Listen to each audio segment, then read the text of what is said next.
Good evening, good morning, good afternoon, wherever you are. Another day, another dollar, another fucking clown show in the sport that is British boxing, also known to many as the Wild fucking West. Jesus. I think, look, at this point, yeah, it's just easier to ask who is not on dope. Do you think that's a fair question? Press 1 if you would agree with me on that. Press 2 if you disagree. I think at this point, it'd be the question is, who the fuck isn't on dope in British boxing? It'd be the question is. Now, I know the answer to that. I know the answer to that. And it is what it is, isn't it? It is what it is. Listen, I'm terrible for it. Listen, I had a conversation in the gym a couple of years ago with somebody. And I don't know if you agree with me on this, but I'm terrible. Somebody said, I asked somebody, and I said, I said, are you on dope? Are you doing anything? And he goes, no. I said, well, you need to get on it then. I'm serious, mate. Someone said to me, are you on dope? I said, no. So you might need to fucking get on it then, because everybody else is fucking on it. What are you going to do? Do you know what I mean? And that's what the sport is at the minute, in my opinion. Let me make it clear. I am not accusing Amir Khan of intentionally taking any performance-enhancing substances. Same way I've never accused Conor Benn and will not accuse Conor Benn of intentionally taking any performance-enhancing substances. I'm not making any accusations. All I do on this channel is give my opinion, all right, which I'm entitled to. My opinion. I'm not trying to slander anybody, but I'm just being honest. You know, somebody said to me, I said to someone in the gym, are you taking dope? No. I said, well, you fucking need to get on it then. Everybody's doing it. And that's the thing about boxing, isn't it? The truth is, right? The real truth is, it's not a fucking few people, right? It's not a few. It's not a couple of bad apples, right? In my opinion. Press 7 if you agree with me on this, and press 8 if you disagree. It ain't a few fucking bad apples, right? In my opinion, right? When you reach a certain level in professional sport, right? You have to make a choice, don't you? This is my opinion. I'm not a professional sportsman, right? But when you reach a certain level in professional sport and there's large amounts of coin involved, right? Then you have to make a decision, because let's put it this way. I've never even had a white collar fight. If I was to go and have a white collar fight tomorrow, I would assume that my opponent is on some form of performance enhancing drugs for a white collar fight in which nobody's getting paid jack shit. I would assume that my opponent is probably on something that he shouldn't be, depending on, right? I could be wrong, but I would be assuming going into that fight that there's a good chance that my opponent is on some form of performance enhancing drugs. I know people in the gym who have openly said to me, I'm having a white collar, I'm on XYZ, I've taken XY. Openly just said to me, yeah, I'm taking XYZ. It's not a problem. Taking XYZ. They don't do it because they're horrendous human beings, right? They don't do it because they're trying to kill people or catch a body a la Deontay Wilder. The reason why they do it is because to them, it's not even cheap. That's what people don't understand. To these individuals, and again, I'm not accusing Amir Khan, Conor Benn, or anybody else of intentionally taking anything. I'm just giving my opinion on the mindset of certain athletes who test positive, right? It's not even cheating to these people. And this is one of the reasons why I make a big deal of, if you haven't been in the boxing gym, right? Sometimes it's best if you just, not everybody. I'm not saying you can't have an opinion, right? But what I'm saying is this. A lot of people who haven't been, in fact, not even boxing gym, any gym, anybody who's been in fucking pure gym, I am not built. Right now, I have got no muscle whatsoever. I'm not built, right? Anybody who's been in fucking pure gym, or anybody who's been in a fitness first, has probably been around drugs of some sort. Because all these fucking bodybuilders and all these hench guys that are in there, we all know they're taking stuff, right? So anybody who goes to any kind of gym, you're surrounded by dope 24/7, right? So you have to ask yourself the question. If these dudes are taking it recreationally, just so they can look a bit pumped up in a fucking, 10 pound t-shirt from H&M, or if they're taking it so their muscles can show on a fucking £5 t-shirt from TK Maxx, then you better fucking believe they're taking it when they're about to punch people in the fucking head, and their wife, kid, child, and mum are watching on the fucking, or ringside watching, and they don't want to let anybody down. You better fucking believe that they're probably on something. Press 8 if you disagree with me on that. Press 7 if you disagree with me on that. That's my personal opinion on the state of doping in sport. In sport, not just boxing, in sport. You get to a certain level and you need to assume pretty much that, listen, it is what it is. Do you know what I mean? But I say it because there are a lot of naive people out there. There are a lot of naive people out there who really do, believe, that these are the kind of people that believe that human beings don't have sexual intercourse to make babies. Do you know when some people don't learn about the birds and the bees, and they think that babies are delivered out of the sky by storks? Do you know what I'm talking about? Like, that was a common belief back in the day, like amongst people who didn't quite, understand about the birds and the bees, right? That's a fact of life. Like, people actually, there were human beings out there who actually believed that babies were delivered at people's doorsteps by a flying stork. If you don't believe me, here you go. Here's a link. I'm not joking. What's the myth? What's behind the myth that storks deliver babies?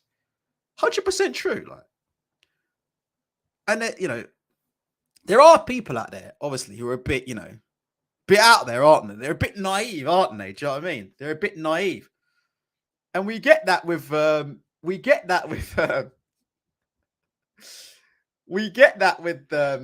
professional sport, don't we? Like, we get that with professional sport. I haven't had my Chinese takeaway yet. That's why I'm stuttering. Mrs. Ultra wants me to wrap this episode up in 20 minutes to half an hour because she's fucking starving and she's waiting for me to eat. And she's intent on having her, I don't know what she's going to have tonight. She doesn't eat sweet and sour stuff, but I think it's going to be some form of noodles and something. She'll have some kind of some noodles. It is what it is. So yeah, there are people out there who are, but oh my God, I can't believe XYZ. Like I said, to me, the question isn't, it's a few bad apples. Yeah. The question is, who's not doing it? Who's not doing it? Let me put it this way, right? And then we'll move on to Amir Khan per se. There's only one fighter I have watched in UK boxing, one top level UK fighter I have watched in the last couple of years that has made me ever think, oh, I wonder if he's not on something proper performance enhancing. Recreational maybe, but actual outright performance and arts. Only one fighter I've ever seen in UK boxing in the last 5, 6, 7 years that made me think, you know what? He might not be on something. And that was Tony Bellew. It's the only fighter. The only fighter I've ever seen. And I'm not, let me make it clear. I'm not accusing any fighter of anything, but Bellew is the only fighter I've seen. And he made me think, that guy might be legit. Like, that guy literally might be doing this in the ring. Legit. So if Tony Bellew, if you're listening, even though I criticize you and I think you're a complete waste of oxygen, there you go. Tony Bellew, you're the only fighter I've ever watched on UK TV in a top of the bill fight and actually taken a minute and thought, I think this guy might be the real deal. Bellew, the only one. The only one. The only one is Bellew. So make of that what you will. Now, let's get on to Amir Khan. Will this be the end of Amir Khan? Nothing can end the career of Amir Khan. Amir Khan was on Skype wanking off his fucking chipolata. Who? I was going to say something else, but you can't say it in this day and age because you'll get cancelled. But Amir Khan was caught on Skype, yeah? Wanking off his chipolata to Lord knows who. Like, you can go on Pornhub, yeah, and you can find Amir Khan videos on Pornhub right now, right? So, look, if you think this is going to end the career of Amir Khan, I don't think anything can end the career of Amir Khan. Amir Khan's career is indestructible. How many scandals has Amir Khan come through? How many scandals has Amir Khan come through? The man's come through like every scandal imaginable.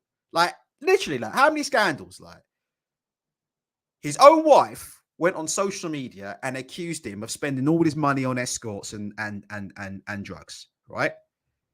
Brian Burke says, yeah, then Amir Khan put his foot in it with Caitlyn Jenner.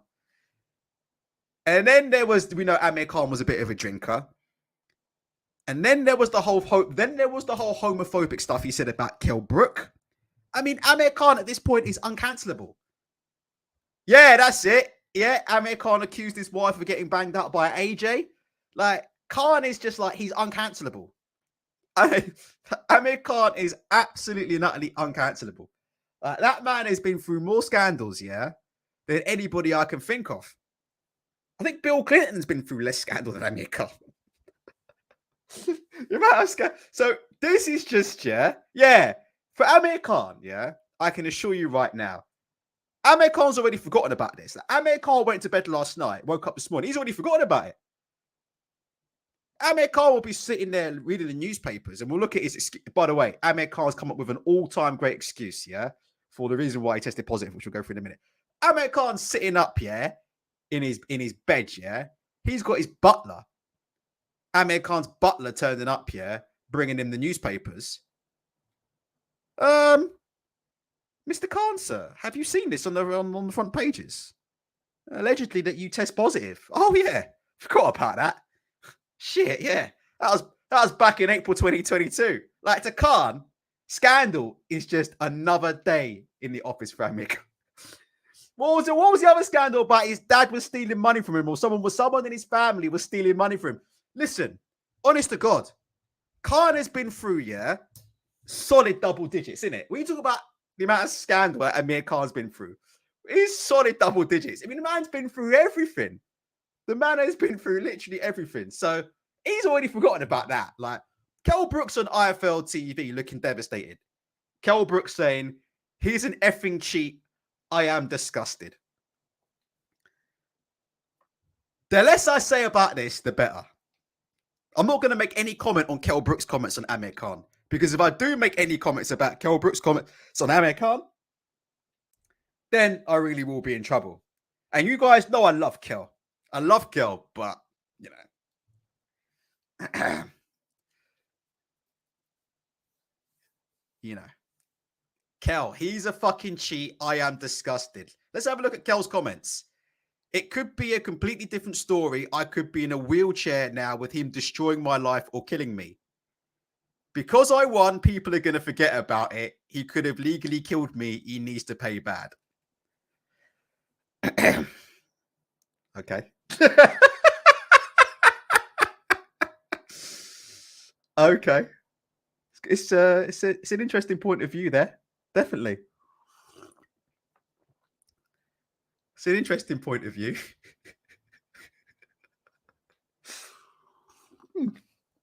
Moving on from that. Moving on. So yeah, I mean, Khan. This quote unquote scandal, will it destroy Amir Khan? Simon Khan's career is up for grabs. I can fucking assure you, Khan's career is not up for grabs.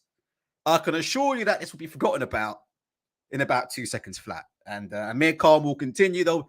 Amir Khan, listen, Amir Khan won't be stressing at all right now. Amir Khan will be sitting home, yeah, having a nice cup, yeah, of jasmine tea, surrounded by friends and family, and he'll be sipping out of his gold-plated teacup, yeah.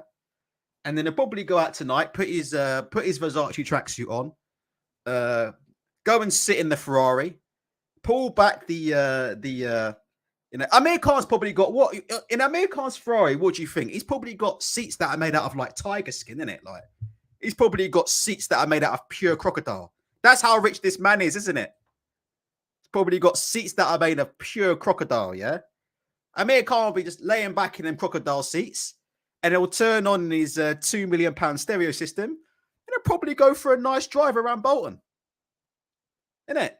He'll probably go for a nice drive around Bolton and maybe he'll go and grab something to eat. A la this. This donut is bad.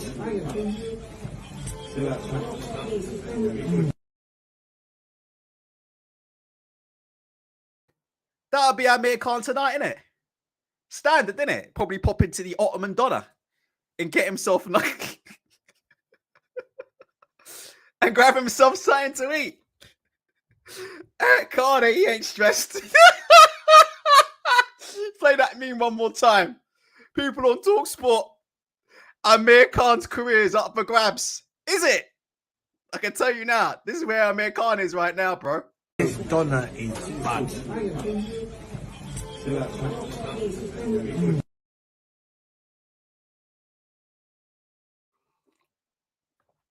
So it is what it is, isn't it? Amir Khan don't give a fucking shit. Now, let's talk about the worst excuse you've ever heard for failing a dope test, yeah? This is the worst excuse you've ever heard. Like, to be honest, yeah, this excuse is absolutely horrendous, but listen to this. Where is it? Have I lost it? The man is blaming a contaminated handshake. Have I got that right? That Amir Khan is saying that the trace of this substance that was found in his system was so low that he could have picked it up off a fucking handshake from somebody else. Have I got that right? That Amir Khan, yeah, legitimately is saying that the trace of the substance that was found in his system is so fucking small that he reckons something like a contaminated handshake, yeah, could have led to him testing positive. Now, you think I'm fucking joking, but when I go to the Telegraph, yeah, known to many in the business as the Tory Graph for people like me, it tells you all you need to know.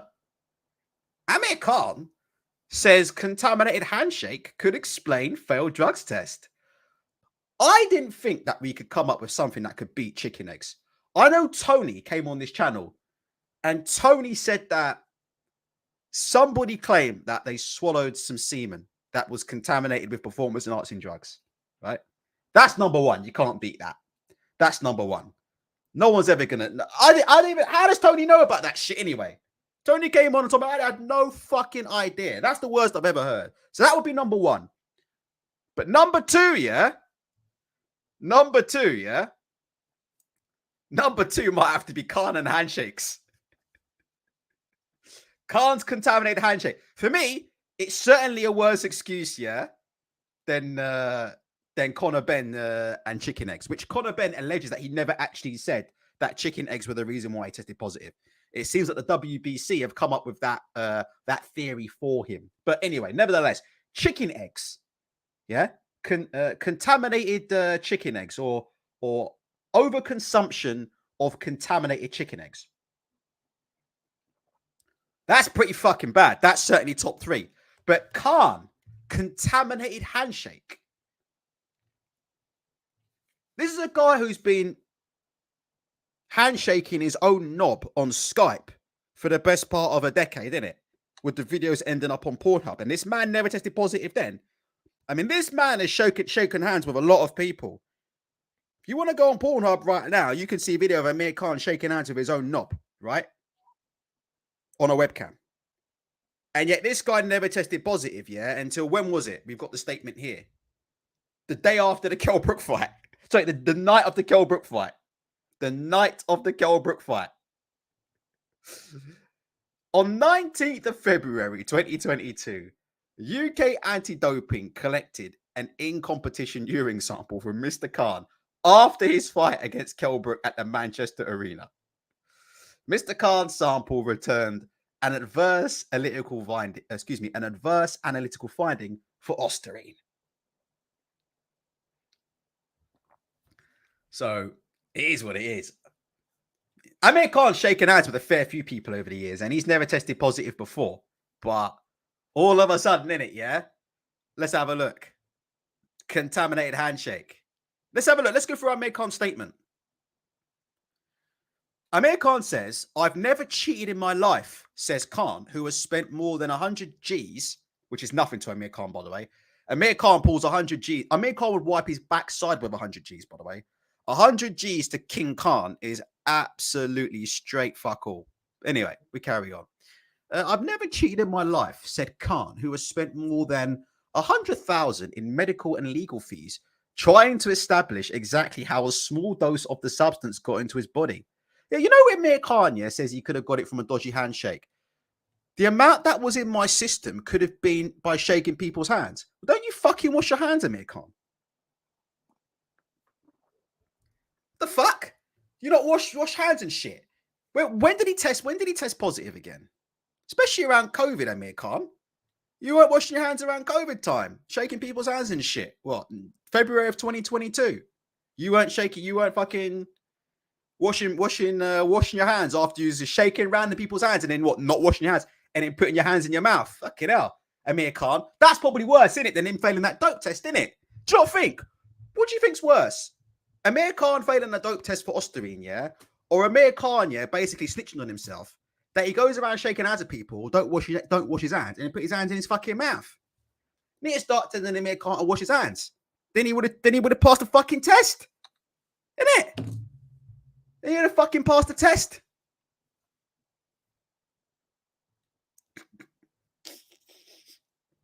So don't go shaking hands with Khan. Anybody who's out there meeting Amir Khan, just dap him up, innit? Dap him up. Don't go shaking this man's hands. There's no telling where they've been.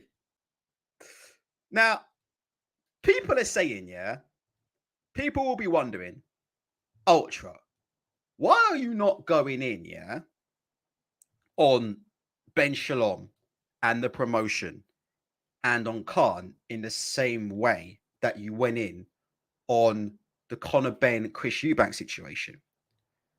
There's a very, very simple reason for that, all right? And here's the reason. I'm never ever surprised when a UK boxer tests positive for performance-enhancing drugs. I'm surprised when they pass the fucking tests. I'm not one of these dum-dums, and I'm not one of these delusional fairies, right, who's never been in a gym, who doesn't know what goes on in there, right? I'm surprised when these guys pass the tests. I'm not surprised when these guys fail the tests. But there's a key difference, because I know I'm going to get criticism from people to say, why isn't he going in on Ben Shalom? Why are people going in on Ben Shalom? This is exactly the same as the Conor Benn scenario. It's completely different to the Conor Benn scenario. The reason why it's different to the Conor Benn scenario is the following, right? Conor Benn had multiple adverse findings before a fight with Chris Eubank Jr.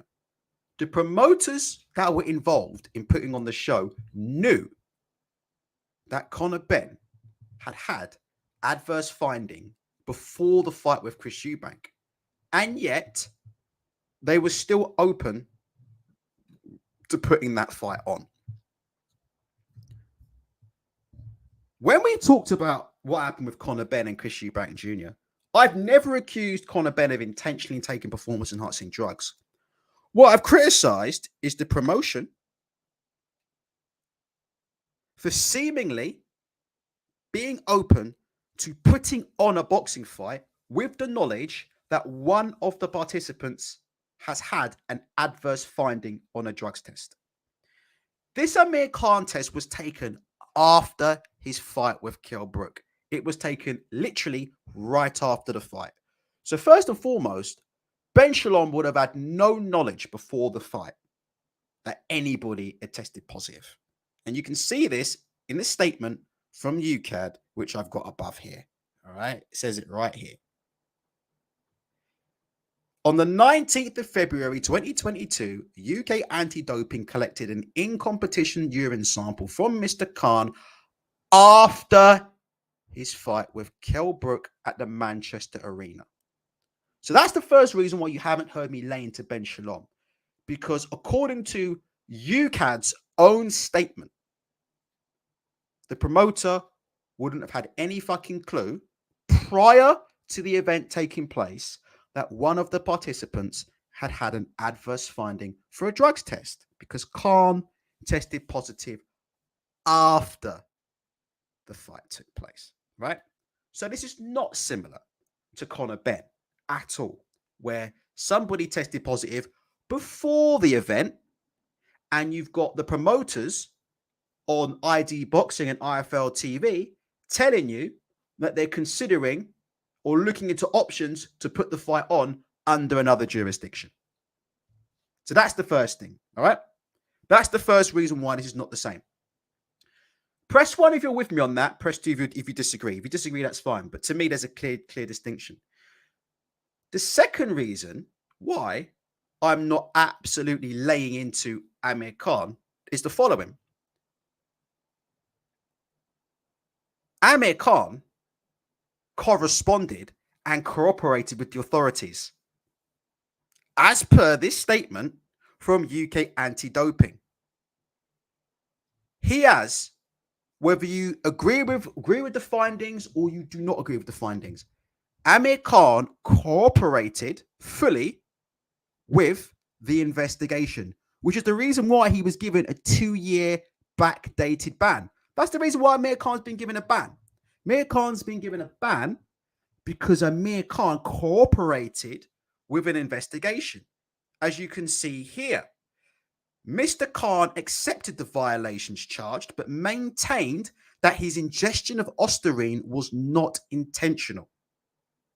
As a consequence, his case was referred to the National Anti-Doping Panel to be considered by an independent tribunal. Now, here's the key thing. People are asking, why did this take so long to come out? I think somebody in the chat asked that. They said, why did this take so long to come out? The reason why it took so long to come out, I think, is actually quite obvious when you look at these dates.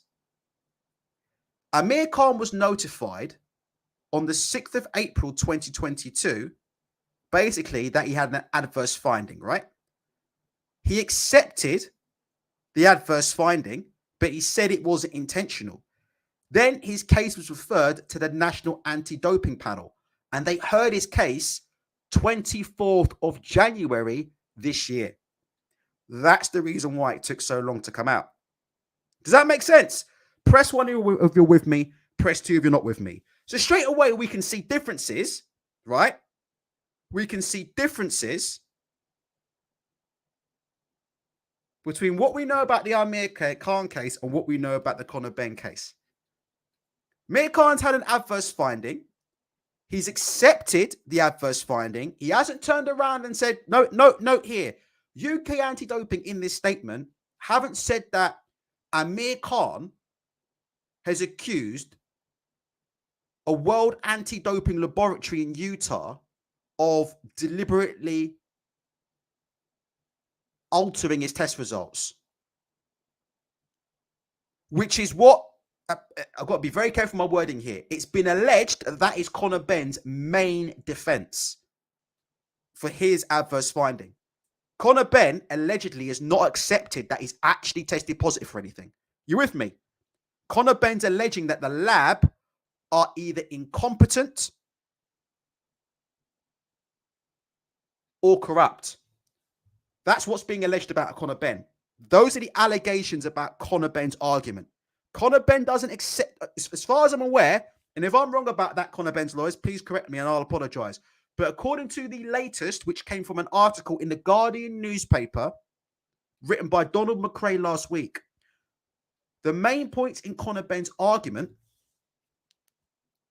are that there was some form of contamination or some form of malpractice in the lab that tested his samples that led to him testing positive. He doesn't, as far as I'm aware, he doesn't accept that he ever had that stuff in his system. Amir Khan accepts that there was ostarine in his system, hasn't tried to implicate a lab or blame a lab for contamination or implicate a lab for deliberately tampering with his samples. He's accepted that. As a result of him accepting that, 9 months after he was first notified that he may have had an adverse finding, his case was heard by an independent tribunal 9 months later. That's the reason why this took so long. So I don't think, there's any sort of conspiracy going on per se here. I could be completely wrong. People are saying, why did it take so long to come out, in terms of people saying that there was some kind of conspiracy with people to be hush-hush? It seems quite obvious to me looking at this, right? He was notified on the 6th of April, 2022. He accepted that his sample did have that performance-enhancing drug in it. He said it wasn't intentional. They turned around and said, right, we're going to schedule a hearing. The hearing was scheduled 9 months later. Okay? At that hearing, he was given a 2-year ban. All right? He's been given a 2-year ban, and that 2-year ban has been backdated to the 6th of April, 2022, when he originally was notified that he had an adverse finding. So he is still banned from the sport. He says he's retired anyway, but he is still banned from the sport. So to me, so far, this is very, very different to the Conor Benn case. Because whether you agree with Amir Khan or not, and I'm not saying that Amir Khan's a clean athlete, I'm not saying Amir Khan's a dirty athlete. What I'm saying is, you've got an athlete in Amir Khan who's accepted the findings of the anti-doping agency. He's not accusing them of being corrupt. He's not accusing them of malpractice. He's not accusing them of a conspiracy. He's accepted what was in his system. And it appears that he has fully cooperated with the authorities that are involved. Thus, he's been given a ban. And he's been given a ban because of this, strict liability. As you can see here in the end of the UK anti-doping statement on Amir Khan. Strict liability means athletes are ultimately responsible for what they ingest and for the presence of any prohibited substances in a sample. There you go. Strict liability means that athletes are ultimately responsible for what they ingest and the presence of any prohibited substances in a sample. So UCAD accepted Amir Khan's explanation, as stupid as you may think it is. UCAD accepted Amir Khan's explanation that he did not intentionally take this substance, yet Amir Khan was still given a ban. And Amir Khan was still given a ban because of the strict liability rule. Does anybody have any questions about that? I agree, Yo King. Amir Khan has been through the process. Now, we are getting some people here, and you guys know I love Spencer Fearon, right? I love Spencer Fearon. There's nothing personal against Spencer Fearon, right? But you're going to see a lot of this coming up now. People are now going to try and use this Amir Khan case to mitigate what's happening in the Conor Benn case. So you're going to see a lot of that now. And they know these are two completely different cases, but they're going to deliberately try and maintain that there's similar cases because the objective has always been to confuse you. That's what's always happened here. The objective is, think about what's been going on as we've been looking at this Conor Benn case. Think about all the excuses we've been hearing. Who's heard this one? What about Tyson Fury? Do you remember this one? That's the most common one you see. What about Tyson Fury? And what's the answer we give? Tyson Fury went through the process and received a backdated ban in a case that was resolved close to 10 years ago. Why on earth would we go back to a case that was resolved 10 years ago, which resulted in a ban being given with a case in which the individual is still under investigation? Why would we compare the two?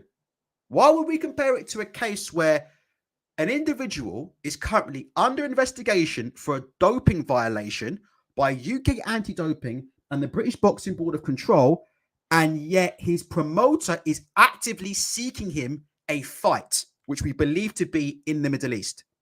Two completely different situations. But certain individuals, you know who, same people, certain individuals, some of whom are being paid directly from the source, will come out and say to you things like, and I'm not saying Spencer Fearon's one of these, by the way, I'm just using as an example. I'm not saying Spencer Fearon's on the payroll, right? I'm just saying. Certain individuals will try and advance this case non-stop now in the next week. You're going to hear, oh, what about Amir Khan? What about... It's deflection tactics, right? Saying that same crap we heard with Zolane Tete. What about Zolane Tete? That's exactly the same case. And yet nobody's saying anything about it. No, they are completely different cases. Completely different cases. Because in both the Tete case and the Khan case, the promoters involved had no knowledge of the failed test prior to the fight. Completely different case. Tete is going through the process, believe it or not, with UKAD. He asked for his B sample to be tested. I believe his B sample came through as positive, and Tete will now receive probably some form of sanctioning for that. But he has requested the B sample. As far as I'm aware, the B sample is positive, and he will now have to go through XYZ with UKAD. And you know what that's going to be, right? So he's gone through the process. Amir Khan, whether you agree with this excuse, which is one of the worst excuses for testing positive I've ever heard, whether you agree with Khan's excuse or you don't agree with Amir Khan's excuse, one thing you cannot deny about Amir Khan is that Amir Khan has gone through the process from beginning to end. And that's why it's resulted in Amir Khan receiving a ban. Amir Khan is retired from boxing. Amir Khan is not actively out in the Middle East trying to circumvent such ban and trying to get a fight with XYZ opponent.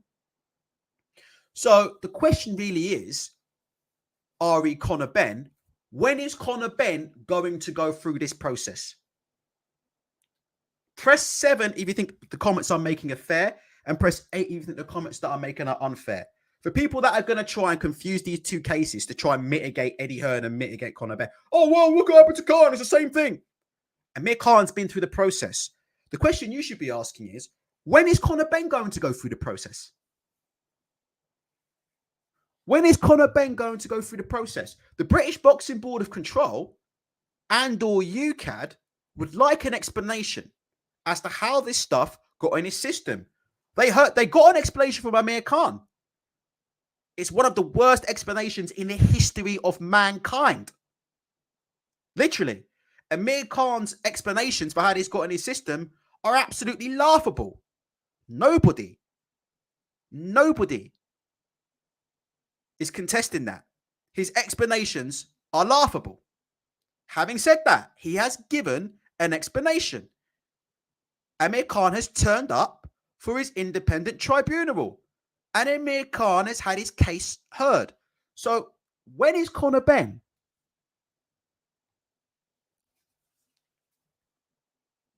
going to go through the process? When's that going to happen?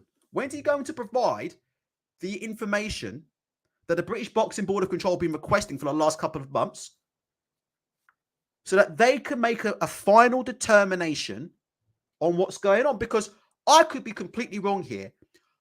I have a feeling that the British Boxing Board of Control need to go through a set process from beginning to end in order to resolve this Conor Benn situation. And part of that process that the British Boxing Board of Control and UKAD need to go through in order to come to a conclusion on this Conor Benn case is hearing Conor Benn's explanation for how this stuff got in his system. But if Conor Benn, for whatever reason, has not given an explanation yet as to how this stuff got in his system to the British Boxing Board of Control and or UKAD, it makes me wonder if they're going to have difficulties in concluding this process. Does that make sense? Press 9 if you're following what I'm saying there. I could be completely wrong on that, but I'm just asking the question. I wonder if they need an explanation or some form of explanation from the fighter as part of the process of making a conclusion.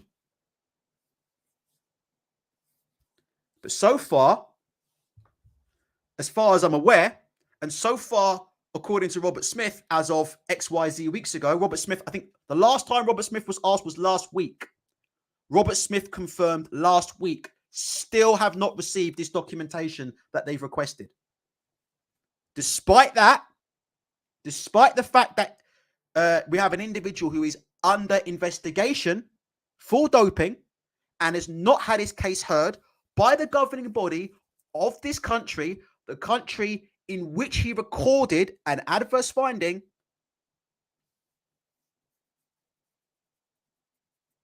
this fighter could be getting into a boxing ring near you as imminently as the next couple of weeks. And that is not correct. That is not correct. Amir Khan is not trying to box anybody while he's under investigation for a doping violation. And that's the dangerousness of the sport. That's the real danger. Let's go. Whatever you think about Amir Khan, at least Amir Khan is not boxing anymore. So at least we know that Amir Khan isn't endangering anybody's life because Amir Khan is not boxing anymore.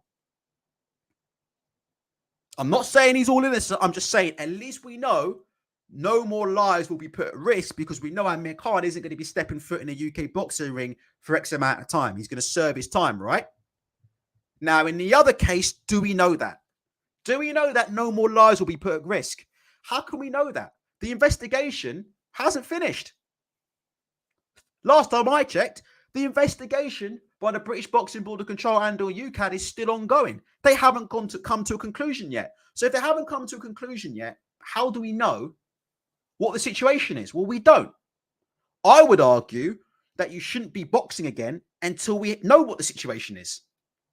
So that's why I disagree with Spencer Fearing here, that we should keep the same energy for Amir Khan as Conor Benn, per se. Does that make sense?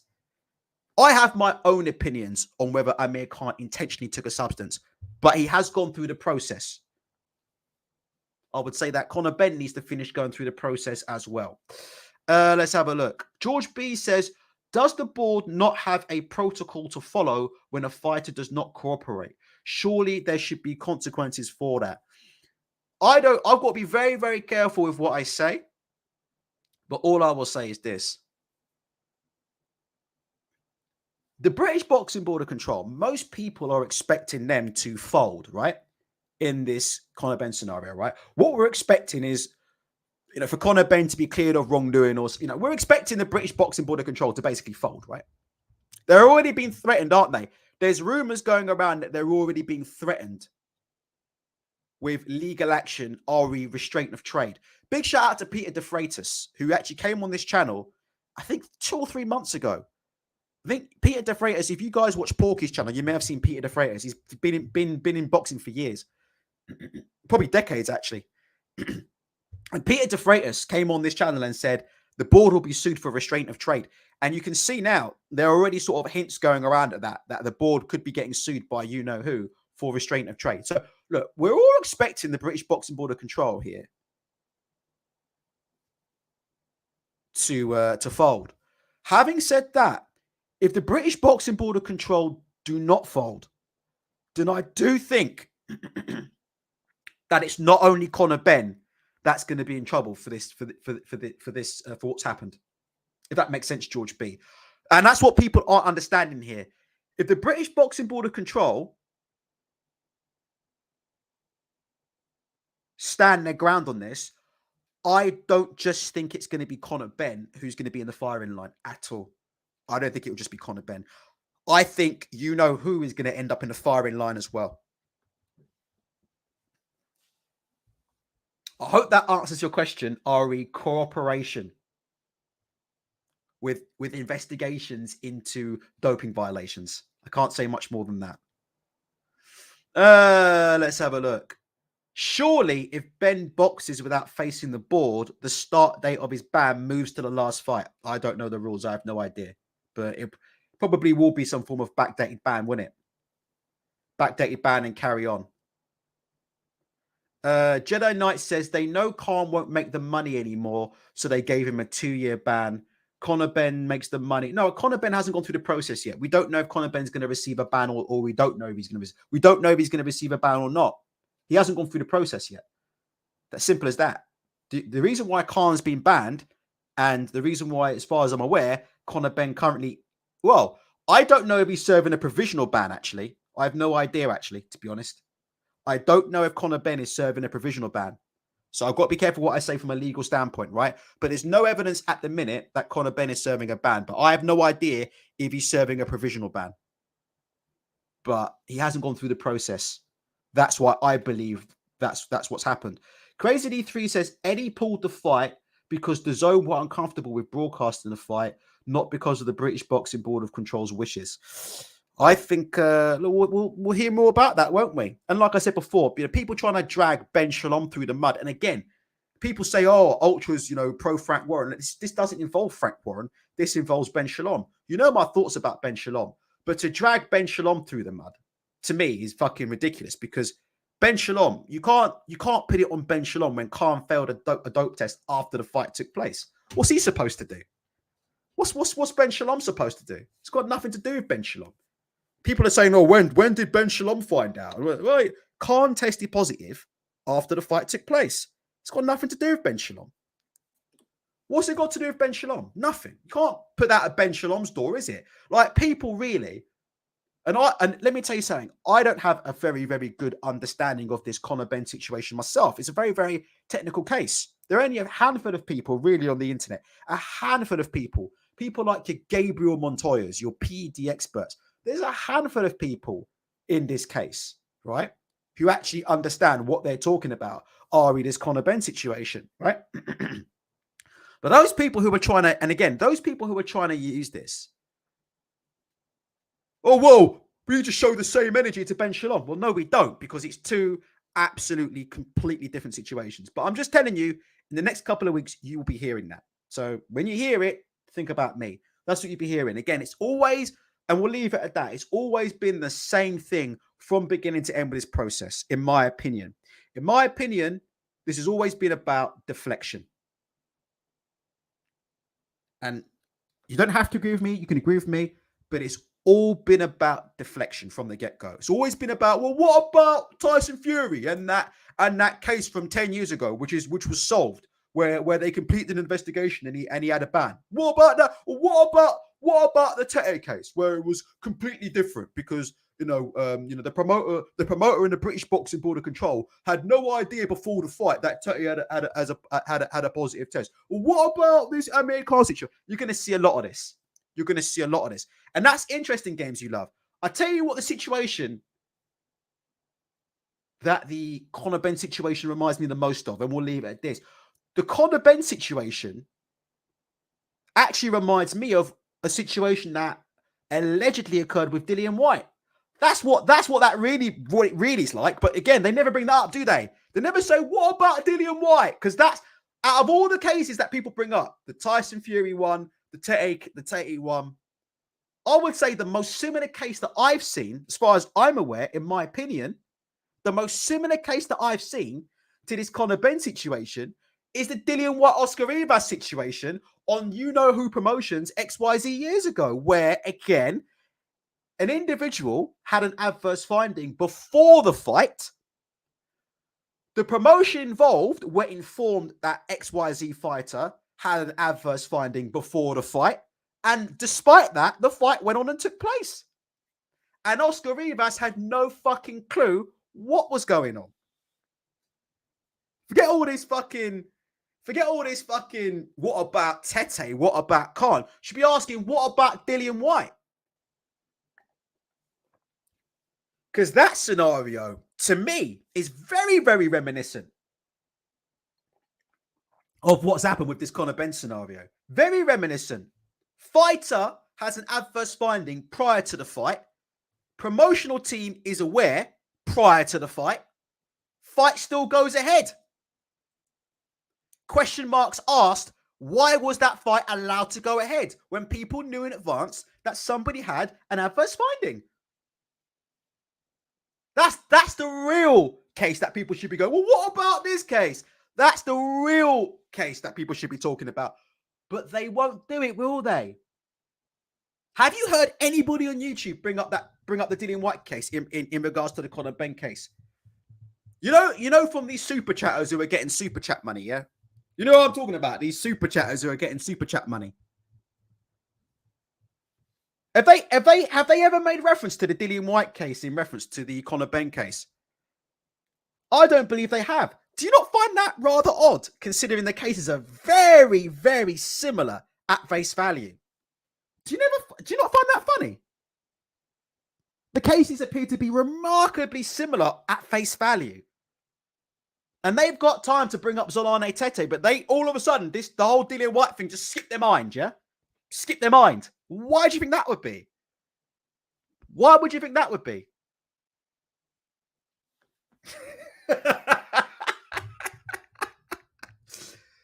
All you need to do is follow the money. Yeah, follow the money. Anyway, take care of yourselves and each other.